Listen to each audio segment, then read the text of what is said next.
ഇത് ഒരു സിനിമയിലെ രംഗമല്ല. ഇത് 1872 അറ്റ്ലാന്റിക് ഓഷ്യനിൽ നടന്ന ഒരു യഥാർത്ഥ സംഭവമാണ്. മേരി സെലസ്റ്റ് ഈ ചരിത്രത്തിലെ ഏറ്റവും പ്രശസ്തമായ ഒരു ഗോസ്റ്റ് ഷിപ്പിൽ ഒന്നായി മാറിയ ഒരു കപ്പൽ. പക്ഷേ അതിനെ ഗോസ്റ്റ് ഷിപ്പ് എന്ന് വിളിക്കാൻ കാരണം എന്തായിരുന്നു? 1872 നവംബർ 7 ന്യൂയോർക്കിൽ നിന്ന് ഒരു കപ്പൽ യാത്ര ആരംഭിക്കുക. പേര് മേരി സെലസ്റ്റ്. ഡെസ്റ്റിനേഷൻ ഇറ്റലിയിലെ ജനോവ. കപ്പലിൻ്റെ ക്യാപ്റ്റനായിരുന്നു ബെഞ്ചമിൻ സ്പൂണർ ബ്രിഗ്സ്. അദ്ദേഹത്തോടൊപ്പം ഭാര്യ സാറ, 2 വയസ്സുള്ള മകൾ സോഫിയ, പിന്നെ 7 ക്രൂ മെമ്പേഴ്സ്. ഇത്രയും പേരായിരുന്നു ആ കപ്പലിലുണ്ടായിരുന്നത്. അങ്ങനെ ആകെ 10 പേർ കപ്പലിലുണ്ടായിരുന്നു. ആദ്യ ദിവസങ്ങളിൽ യാത്ര സാധാരണമായിരുന്നു. പക്ഷേ അറ്റ്ലാന്റിക് കടൽ പലപ്പോഴും സൗഹൃദപരമായിരുന്നില്ല. അവർ കനത്ത കാറ്റും റഫ് സീയും നേരിട്ട് കൊണ്ട് മുന്നോട്ട് പോവുക. എന്നാൽ അന്ന് ആരും അറിഞ്ഞിരുന്നില്ല ഈ കപ്പലിൻ്റെ യാത്ര ഡെസ്റ്റിനേഷനിൽ എത്തില്ല എന്നത്. നവംബർ 25 മേരി സെലസ്റ്റയുടെ ലോഗ് ബുക്കിൽ അവസാനത്തെ പ്രധാന എൻട്രി രേഖപ്പെടുത്തി. അതിനുശേഷം അവിടെ നിന്ന് കഥ മാറുകയാണ്. ഡിസംബർ ആദ്യത്തെ ആഴ്ച അറ്റ്ലാന്റിക് ഓഷനിൽ മറ്റൊരു കപ്പൽ യാത്ര ചെയ്യായിരുന്നു, ദി ഗ്രേഷ്യ. അവരുടെ മുന്നിൽ ഒരു കപ്പൽ, അത് മേരി സെലസ്റ്റ് ആയിരുന്നു. ആദ്യ നോട്ടത്തിൽ തന്നെ എന്തോ ശരിയല്ലെന്ന് അവർക്ക് മനസ്സിലായി. കപ്പൽ ഉപേക്ഷിക്കപ്പെട്ടതുപോലെയാണ് അവർക്ക് തോന്നിയത്. പക്ഷേ അതിലും വിചിത്രമായിരുന്നു മറ്റൊരു കാര്യം. കപ്പൽ മുങ്ങിയിരുന്നില്ല, കപ്പൽ കത്തിയതുമില്ലായിരുന്നു. വലിയ കൊളീഷൻ്റെ ഒരു തെളിവും അവിടെ ഇല്ലായിരുന്നു. പിന്നെ ആ കപ്പലിലുള്ള 10 പേർ എവിടെ? അവർ കപ്പൽ ഉപേക്ഷിച്ചെങ്കിൽ എന്തിനാണ് അവർ ആ കപ്പൽ ഉപേക്ഷിച്ച് പോയത്? അവർ എവിടേക്കാണ് പോയത്? അതിലും വലിയ ചോദ്യം, എന്തുകൊണ്ടാണ് അവർ തിരികെ വരാത്തത്? ഈ ഡെഗ്രേഷ്യയിലെ ആളുകൾ പതുക്കെ മേരി സെലസ്റ്റയിലേക്ക് കയറി. അവരെ കാത്തിരുന്നത് പൂർണ്ണമായ നിശബ്ദതയായിരുന്നു. ഒരു മനുഷ്യൻ്റെയും ശബ്ദമില്ല, ക്യാപ്റ്റൻ ഇല്ല, ക്രൂ ഇല്ല, സാറ ഇല്ല, 2 വയസ്സുകാരിയായ സോഫിയ പോലും ഇല്ലായിരുന്നു. അവർ ആദ്യം പരിശോധിച്ചത് ക്യാപ്റ്റൻ്റെ ക്യാബിനായിരുന്നു. അവിടെ കണ്ടത് അവർ പ്രതീക്ഷിച്ചതല്ല.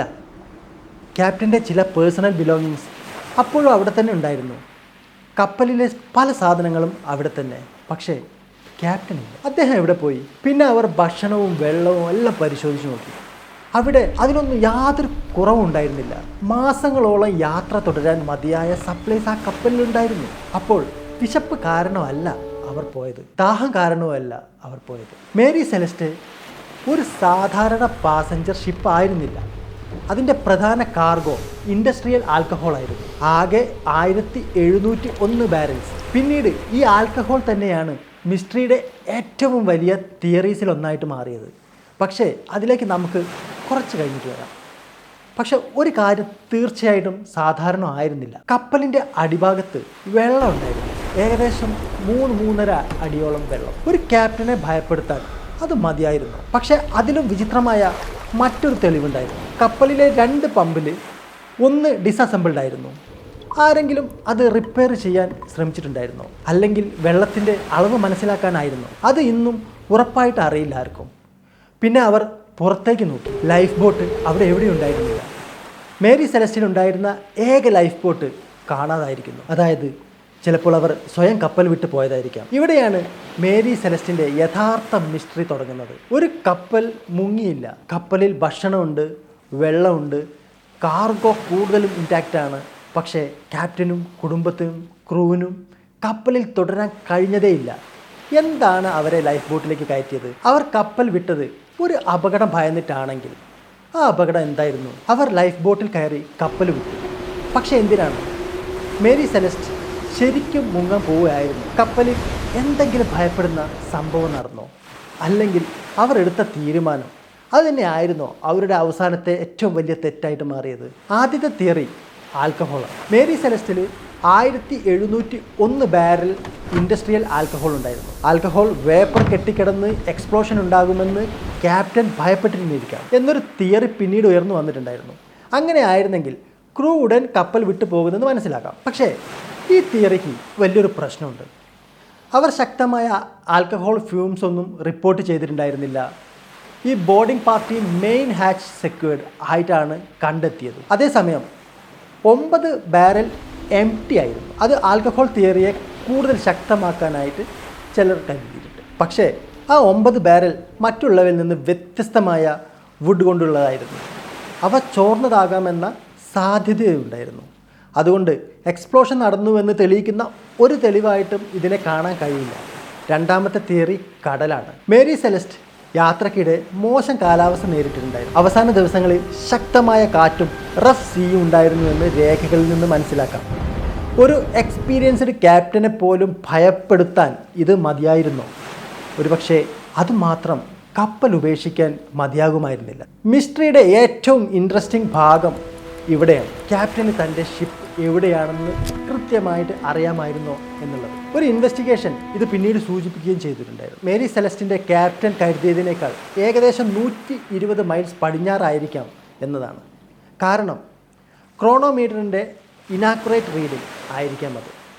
ക്യാപ്റ്റൻ ലാൻഡ് കാണുമെന്ന് പ്രതീക്ഷിച്ചിരുന്ന സമയത്ത് അവിടെ ലാൻഡ് കണ്ടതുമില്ല. മേരി സെലസ്റ്റ് ഇപ്പോഴും കടലിൻ്റെ നടുവിലായിരുന്നു. അത് ക്യാപ്റ്റനെ കൂടുതൽ ആശങ്കപ്പെടുത്തിയിരിക്കാം. അടുത്തത് വരുന്നത് പമ്പാണ്. മേരി സെലസ്റ്റിലെ ഒരു പമ്പ് ഡിസസംബിൾഡ് ആയിരുന്നു എന്ന് ഞാൻ പറഞ്ഞത്. മുമ്പ് കപ്പലിൽ കോൾ കാർഗോ ഉണ്ടായിരുന്നതുകൊണ്ട് കോൾ ഡസ്റ്റ് അല്ലെങ്കിൽ റീഫിറ്റിംഗ് സമയത്തെ ഡെബ്രിസ് പമ്പിനെ ബ്ലോക്ക് ചെയ്തതാകാമെന്ന് പിന്നീട് ഒരു ഇൻവെസ്റ്റിഗേഷൻ നിർദ്ദേശിച്ചു. പമ്പ് ശരിയായി പ്രവർത്തിച്ചിട്ടില്ലെങ്കിൽ കപ്പലിനുള്ളിൽ എത്ര വെള്ളം ഉണ്ടാകുമെന്ന് ക്യാപ്റ്റന് കൃത്യമായിട്ട് അറിയാൻ കഴിയില്ല. ഇനി ഈ സംഭവങ്ങളെല്ലാം ഒരുമിച്ചൊന്ന് നോക്കാം. മോശം കാലാവസ്ഥ, കൃത്യമായ പൊസിഷൻ അറിയാത്ത സാഹചര്യം, പ്രവർത്തിക്കാത്ത പമ്പ്, വെള്ളത്തെക്കുറിച്ചുള്ള അൺസർട്ടനിറ്റി, അതിനിടയിൽ ലാൻഡ് പ്രതീക്ഷിച്ച സമയത്ത് ലാൻഡ് കാണാതിരിക്കുക. ഒരു ക്യാപ്റ്റന് അത് മതിയായ ഭീഷണിയായി തോന്നിയിരിക്കുന്നു. ഒടുവിൽ ക്യാപ്റ്റൻ ഒരു തീരുമാനം എടുത്തിരിക്കുക, ഈ കപ്പൽ വിട്ടു പോകും. ഒരുപക്ഷെ താൽക്കാലികമായിട്ടായി, ഒരുപക്ഷെ കപ്പൽ മുങ്ങുമെന്ന് കരുതിയിട്ടാണെങ്കിലോ, ഒരുപക്ഷെ അതായിരുന്നു അവരുടെ അവസാനത്തെ യാത്ര. അവിടെ ഒരു കാര്യം നമ്മൾ ഓർക്കണം, ഇതൊന്നും തെളിയിക്കപ്പെട്ട എക്സ്പ്ലനേഷൻ അല്ല. മേരി സെലസ്റ്റിൽ ആ 10 പേർക്ക് യഥാർത്ഥത്തിൽ എന്താണ് സംഭവിച്ചതെന്ന് പറയാൻ ഇന്നാരുമില്ല. നമ്മുടെ കയ്യിലുള്ളത് ചില തെളിവുകളും അതിൻ്റെ അടിസ്ഥാനത്തിലുള്ള തിയറിയും മാത്രമാണ്. പക്ഷേ ഇനി ഒരു ചോദ്യം, ആ ലൈഫ് ബോട്ടിന് പിന്നെ എന്ത് സംഭവിച്ചു? കപ്പൽ വിട്ടു, പക്ഷേ കരയിലെത്തിയോ? അവരുടെ ലൈഫ് ബോട്ട് പോലും പിന്നെ ഒരിക്കലും കണ്ടെത്തിയിട്ടില്ല. ഒരു ചെറിയ ലൈഫ് ബോട്ട് അറ്റ്ലാന്റിക് ഓഷ്യൻ്റെ നടുവിൽ 10 മനുഷ്യർ, കര എവിടെയാണെന്ന് പോലും അവർക്കറിയില്ല. അവരുടെ മുന്നിൽ അനന്തമായ കടൽ മാത്രം. മേരി സെലസ്റ്റ് കണ്ടെത്തിയതിന് ശേഷം സംഭവത്തെക്കുറിച്ച് അന്വേഷണം തുടങ്ങി. കപ്പൽ ആരെങ്കിലും ആക്രമിച്ചോ? ക്രൂ തമ്മിൽ എന്തെങ്കിലും പ്രശ്നം ഉണ്ടായോ? പൈറേറ്റ്സ് ആയിരുന്നോ? അല്ലെങ്കിൽ ക്യാപ്റ്റൻ്റെ തീരുമാനം തന്നെയായിരുന്നോ പ്രശ്നമായത്? പക്ഷേ ഉറപ്പായ ഉത്തരമൊന്നും അന്വേഷണത്തിന് ലഭിച്ചില്ല. ഒരു തിയറി പൈറസി ആയിരുന്നു. പൈറേറ്റ്സ് കപ്പലിനെ ആക്രമിച്ച് ആളുകളെ കൊന്നു കളഞ്ഞിരിക്കാമെന്ന് ചിലർ പിന്നീട് കരുതി. പക്ഷേ കപ്പലിൽ വലിയ കൊള്ളയടിയുടെ തെളിവുകളൊന്നുമില്ലായിരുന്നു. കാർഗോയുടെ ഭൂരിഭാഗവും അവിടെ തന്നെ ഉണ്ടായിരുന്നു. അതിനാൽ ഈ തിയറിക്ക് വലിയ തെളിവുകളൊന്നുമില്ല. മറ്റൊരു പോസിബിലിറ്റി ക്രൂ തമ്മിൽ കോൺഫ്ലിക്റ്റ് ഉണ്ടായിരിക്കാമെന്നതാണ്, അല്ലെങ്കിൽ ഫൗൾ പ്ലേ. പക്ഷേ അതിനും വ്യക്തമായ തെളിവുകളൊന്നും ലഭിച്ചിട്ടില്ല. കപ്പലിൽ വലിയ ഫൈറ്റ് നടന്നതിൻ്റെ ഒരു തെളിവും ഉണ്ടായിട്ടുണ്ടായിരുന്നില്ല. പക്ഷേ ഒരു കാര്യം നമ്മളെ വീണ്ടും അലട്ടുന്നുണ്ട്. അവർ പോയപ്പോൾ എന്തുകൊണ്ടാണ് ഇത്രയധികം പേഴ്സണൽ ബിലോങ്ങിങ്സ് കപ്പലിൽ തന്നെ ഉപേക്ഷിച്ചിട്ട് പോയത്? ക്യാപ്റ്റൻ്റെ സാധനങ്ങൾ, കുടുംബത്തിൻ്റെ സാധനങ്ങൾ, ക്രൂവിൻ്റെ പല വസ്തുക്കളും അവർ തിരികെ വരുമെന്ന് കരുതിയിട്ടാണോ പോയത്? ഒരു പക്ഷേ അവർ കപ്പൽ പെർമനൻ്റ്ലി ഉപേക്ഷിക്കാൻ ഉദ്ദേശിച്ചിട്ടില്ലായിരുന്നെങ്കിലോ? ഒരു എമർജൻസി സിറ്റുവേഷൻ വന്നപ്പോൾ അവർ ലൈഫ് ബോട്ടിലേക്ക് ഇറങ്ങി കപ്പലിനോട് ബന്ധിച്ച് നിന്നിട്ടുണ്ടായിരിക്കാം. പക്ഷേ കടൽ അവരെ അത് വേർപ്പെടുത്തിയിരിക്കാം. ഒരിക്കൽ ലൈഫ് ബോട്ട് കപ്പലിൽ നിന്ന് അകന്നു പോയാൽ തിരികെ ഈ മേരി സെലസ്റ്റിലേക്ക് എത്തുക എന്നത് അത്ര എളുപ്പമല്ല. ഒരു ചെറിയ റോപ്പ് അത് പൊട്ടിയാൽ മേരി സെലസ്റ്റ് പിന്നിൽ, ലൈഫ് ബോട്ട് മുന്നിൽ, ഇടയിൽ അറ്റ്ലാന്റിക് ഓഷ്യൻ. അങ്ങനെയായിരുന്നെങ്കിൽ അവർ ആ മേരി സെലസ്റ്റിൽ നിന്ന് രക്ഷപ്പെടാനായിരുന്നു ശ്രമിച്ചത്. പക്ഷേ രക്ഷപ്പെടാനുള്ള ശ്രമം തന്നെ അവരുടെ അവസാനത്തെ നിമിഷമായി മാറിയിരിക്കാം. മേരി സെലസ്റ്റിൻ്റെ ഈ മിസ്റ്ററി ഇതോടെ അവസാനിക്കുന്നില്ല. കാരണം ഒരു കാര്യം നമ്മൾക്കറിയാം, കപ്പൽ പിന്നീട് മറ്റൊരു ക്രൂ കണ്ടെത്തി. അത് വീണ്ടും യാത്ര തുടരുകയും ചെയ്തു. അത് തെളിയിക്കുന്നത് ഈ മേരി സെലസ്റ്റ് പൂർണ്ണമായി തകർന്ന കപ്പലായിരുന്നില്ല. അത് കടലിൽ തുടരുവാൻ കഴിയുന്ന അവസ്ഥയിൽ തന്നെയായിരുന്നു. അപ്പോൾ ഈ 10 പേർ എന്തിനാണ് ആ കപ്പൽ വിട്ടത്? ആൽക്കഹോൾ എക്സ്പ്ലോഷൻ, കടുത്ത സ്റ്റോം, നാവിഗേഷൻ എറർ, അല്ലെങ്കിൽ ഇവയെല്ലാം ഒരുമിച്ച്? മേരി സെലസ്റ്റിൻ്റെ യഥാർത്ഥ മിസ്റ്ററി ആളുകൾ കാണാതായതല്ല. അവർ എന്തിനാണ് സ്വയം കപ്പൽ വിട്ടതെന്ന് നമുക്ക് ഒരിക്കലും ഉറപ്പായി അറിയാൻ കഴിയാത്തതാണ്. 1872 ആ രാത്രിയിൽ അറ്റ്ലാന്റിക് ഓഷ്യൻ ഒരു ചെറിയ ലൈഫ് ബോട്ടിനെ വിഴുങ്ങി അതിലുണ്ടായിരുന്ന 10 മനുഷ്യരെയും. അവരുടെ അവസാന നിമിഷങ്ങളിൽ യഥാർത്ഥത്തിൽ എന്താണ് സംഭവിച്ചത്? നമുക്ക് വീണ്ടും ആ തെളിവുകളിലേക്ക് മടങ്ങാം. ഒരു കപ്പൽ, ഒരു മാൽഫങ്ഷനിങ് പമ്പ്, മോശം കടൽ, നാവിഗേഷൻ, അൺസെർട്ടിനിറ്റി, പിന്നെ കാണാതായ ഒരു ലൈഫ് ബോട്ട്. ഇവയെല്ലാം ഒരു സംഭവത്തിൻ്റെ ഭാഗങ്ങളായിരുന്നു. ഇന്ന് ലഭ്യമായ തെളിവുകളിൽ മാത്രം നോക്കുമ്പോൾ ഏറ്റവും പോസിബിളായുള്ള ഒരു എക്സ്പ്ലനേഷൻ ഒരു എമർജൻസി ഇവാക്യുവേഷൻ ആയിരിക്കാം. ക്യാപ്റ്റൻ കപ്പലിൽ വെള്ളം കയറുന്നതായി കരുതിയിരിക്കാം. പമ്പ് ശരിയായി പ്രവർത്തിച്ചില്ലെങ്കിൽ വെള്ളത്തിൻ്റെ യഥാർത്ഥ അളവ് മനസ്സിലാക്കാൻ കഴിയില്ല. അതോടൊപ്പം കപ്പലിൻ്റെ യഥാർത്ഥ പൊസിഷനിനെ കുറിച്ചും അൺസെർട്ടിനിറ്റി ഉണ്ടായിരുന്നിരിക്കാം. അതിനാൽ എല്ലാവരും താൽക്കാലികമായി ലൈഫ് ബോട്ടിലേക്ക് മാറിയിരിക്കാം. പക്ഷേ അവർ ആ കപ്പലിൽ നിന്ന് അകന്നു പോയാൽ, ഒരു റോപ്പ് അത് പൊട്ടിയാൽ പിന്നെ തിരികെ പോകാൻ അവർക്കൊരു വഴി പോലും ഉണ്ടായിരുന്നില്ല. അതിനുശേഷം എന്ത് സംഭവിച്ചു എന്ന് നമുക്കറിയില്ല. അവർ സ്റ്റോമിൽ അകപ്പെട്ടോ, കടലിൽ വഴിതെറ്റിയോ, കരയിലെത്താൻ കഴിയാതെയായോ, അല്ലെങ്കിൽ മറ്റെന്തെങ്കിലും സംഭവിച്ചോ? മേരി സെലസ്റ്റ് പിന്നീട് വീണ്ടും യാത്ര ചെയ്തു.